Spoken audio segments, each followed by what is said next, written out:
pressure measurement, when you say, all right, this is I need a real pressure measurement, then you just simply need to take this, place it, I like to just hold it, place it at the level that you want, let it settle, take your pressure measurement, and it'll be accurate every single time. Now, some people like to do that, they're okay with that. But what we did is we designed a different style of integrated that eliminates the need to do that. And that's what you're doing now, using a compensator line. So let's see if we can set that one up.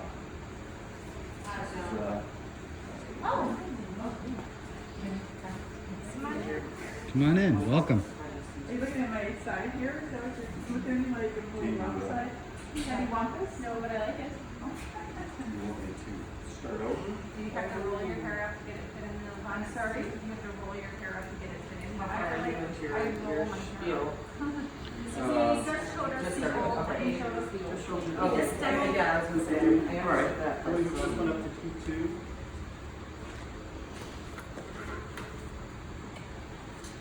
So of course, when you look at the two integrated transducers, and just imagine this as a one valve, not a three, just ignore those. So when you look at them, you say, well, they're fairly similar. But when you turn them on the side, then you can say, oh, there's definitely a difference. The compensator one actually has a port that comes in on the back side of the transducer. And it's just like an algebra equation.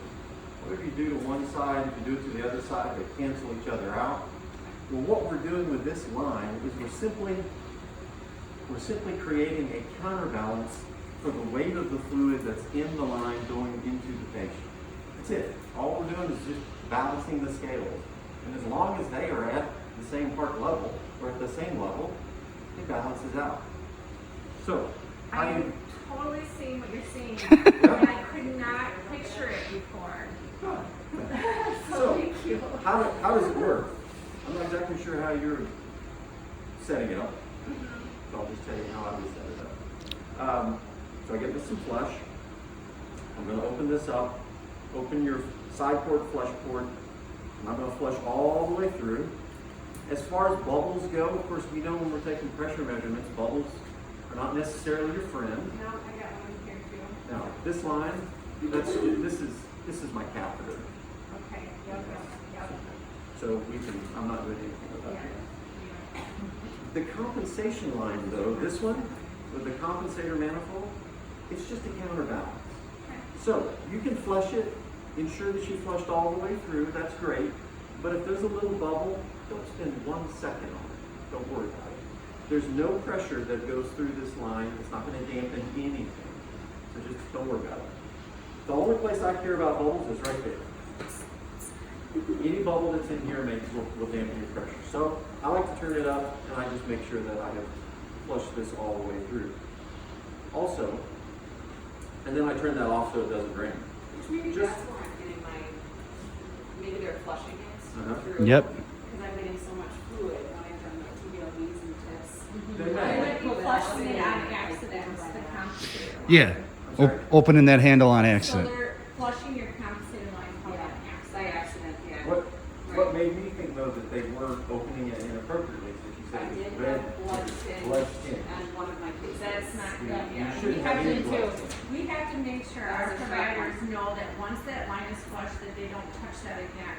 So we should put, as a technologist meeting, mark it with a sticker so that they don't touch it again, because they don't need to ever, right? They don't ever need to touch it unless they want to re-zero.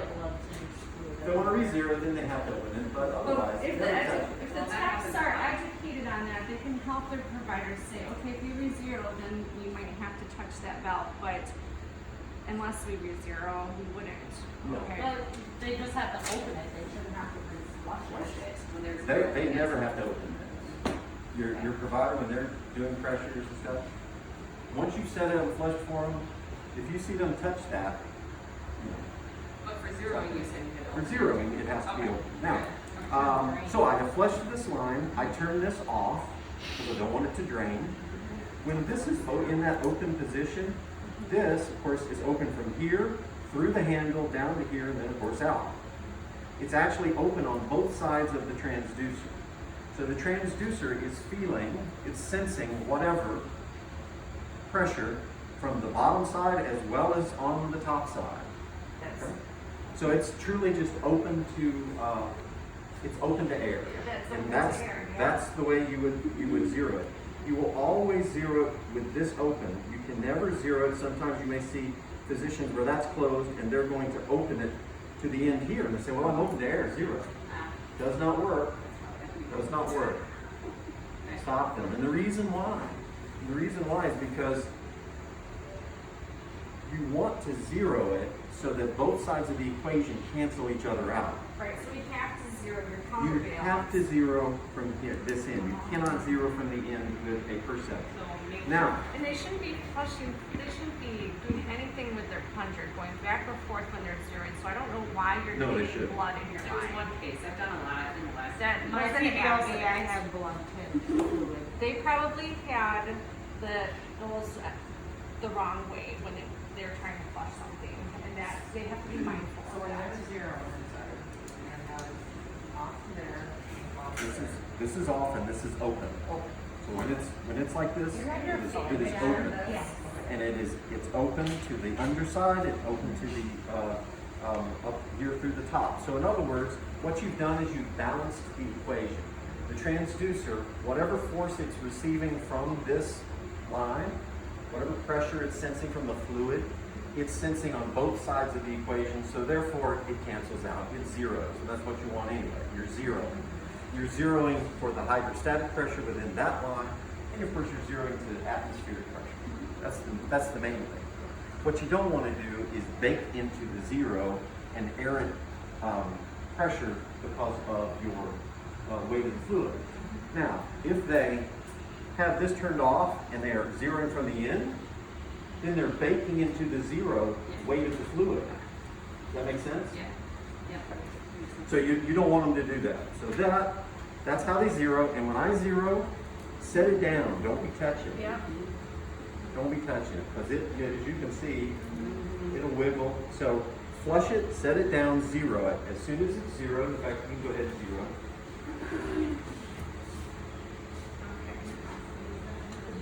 Pick number one and zero. Zero. It's zero. As soon as it's zeroed, then turn this off. And at that point, don't ever open it again unless you have to re-zero. Don't let them open it again. Right, so then turn that off. That's Okay, off. Here, let me just. And when I say turn it off, what I'm saying is I'm fixing that zero. I'm setting it. Now, at this point, I'm going to fill this tube with fluid. I do that too. Yeah, I do, like, if there's something that, like, just zero the portal, then I'll just. Yeah. All right. It's zero. Yeah, it was zero. Do you want me to do it again? No. Oh, okay. Now, you'll notice with this zero, now let's look at what I'm trying to demo here for you. Okay. So I've got this line which mimics your catheter that's in your patient.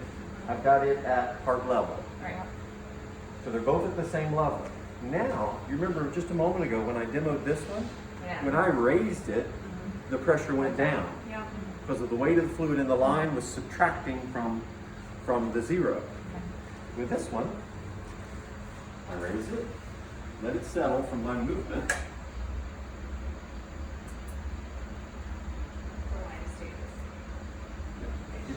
It doesn't shift around like we saw before You didn't go drop where down. the line Right. dropped. You can see it's not dropping. It's got a little motion from your. It's got a little motion just from, this is, if you have a real pressure that doesn't. Right, so we wouldn't be touching it, Yeah. right, yeah. do it. So, But the point is, you don't want them to be moving that around anyways. well, they can though. Okay. The point Okay, so is, they're taking it out of the equation Okay. because we are zero to this counterbalance. Yep. We And get it now. With We get this it. one, you're going to get a very accurate pressure measurement every time you take it.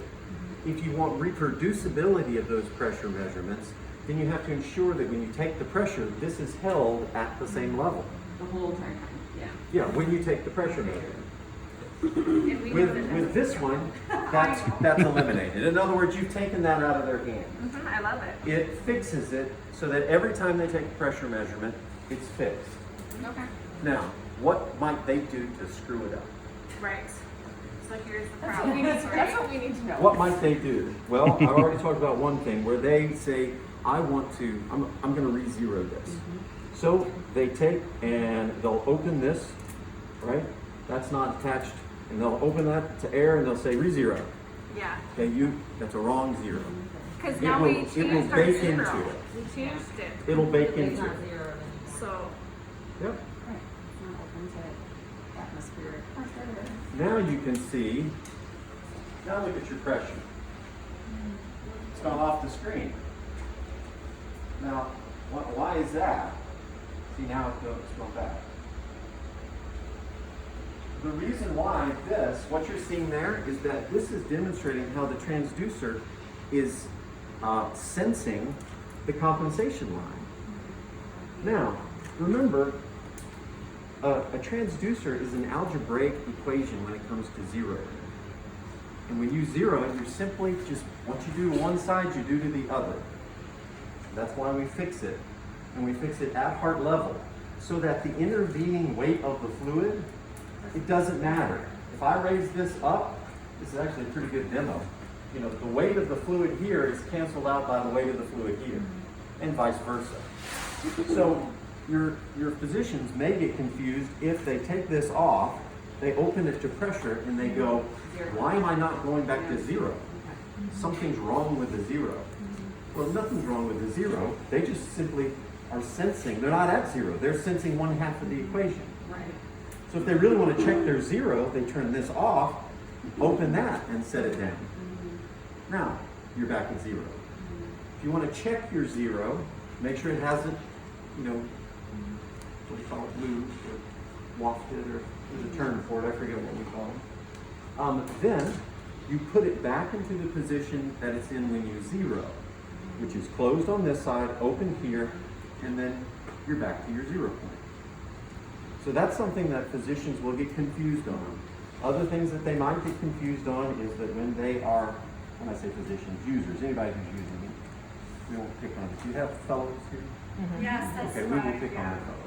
We have, that's the thing, the doctors will come in and they'll start taking their RA pressures with the fellow, and then the provider will come in and all of a sudden, who knows where the transducer is laying and where the zero is at? We Yeah. just don't know. We have So no something idea. else that they may do is they may have this open and they open this one. Which, if those are both at the same place, it's probably not going to do anything. But if they have this unconnected and they raise it, Now see it that's dripping? weird. And then you lose your Now- balance. Now you get your balance. Now you've drained your line. Right. Now what will happen if they're connected to the patient is if they open this and they're open to pressure, you're going to get bleed back. That's where you get the, And you'll get blood in the because line. They're putting Yeah.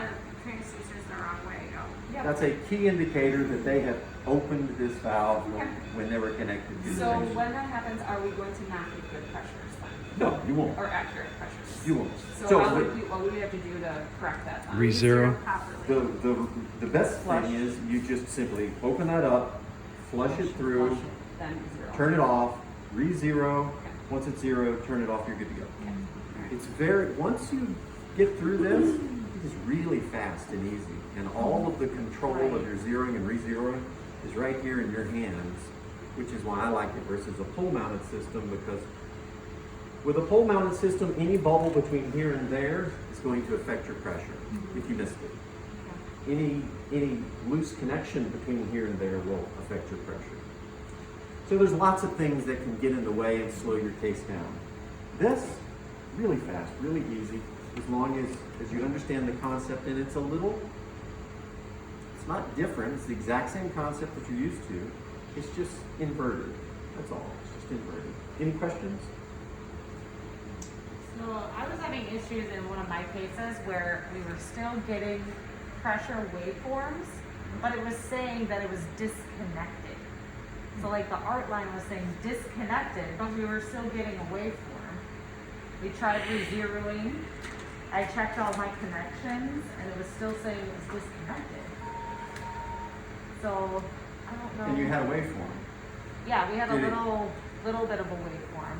I mean, an identifiable waveform that's not just static. It, I mean, I know We sometimes tried when you're to doing make it a Venus little work, bit it's a better. little, you don't really have Yeah, an it- identifiable waveform. You it have was a medium. little waveform, but like, it was just saying on the thing disconnected.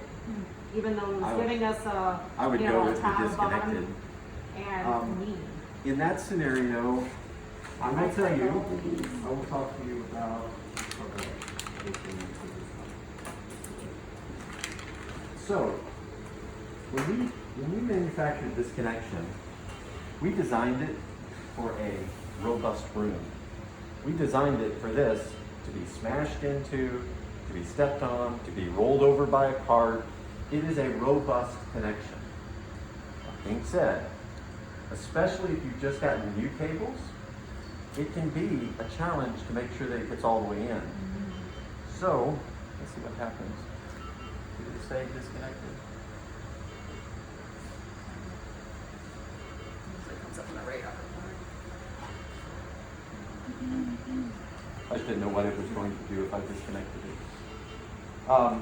Whenever you connect this cable, there is a NAMIC logo on the reusable cable. That NAMIC logo should completely disappear inside this cap. So make sure that you don't have anything showing. That tells you you've firmly connected it. That's the only thing I can think of is that it actually was not completely connected. Like here, if you're sort of backed out, it looks connected. And we make this firm enough that it'll still hold, but you may lose connection. What about saline, Reg? Is it Saline, possible yeah. that Yeah, like if you- crystallize in there or something? Yeah. I was gonna say, cause I checked the connections and made sure it was Yeah. like completely in.